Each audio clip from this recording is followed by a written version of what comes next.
Bicol Express.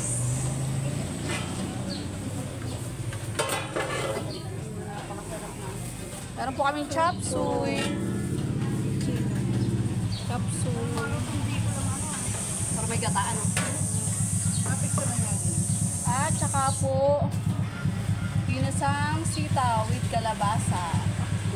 Alam mga talong. Pinicturean mo yan. We have Gutom ka lang yan. tinolang manok. Eh, ito kasi mga gusto ko. Ganyan.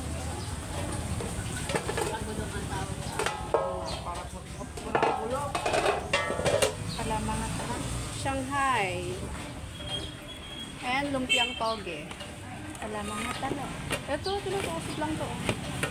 Para di sa wapin. Talong at siyempre may kasama yung alamang. Siyempre hindi mawawala ang ating rice. Rice is life. Kanino to? Pakagat na. Gutom na ako. Wala ko kanino yan. Ami, tinapay mo to?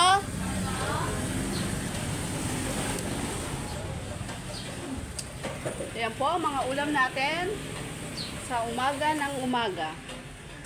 Umagang Lunes.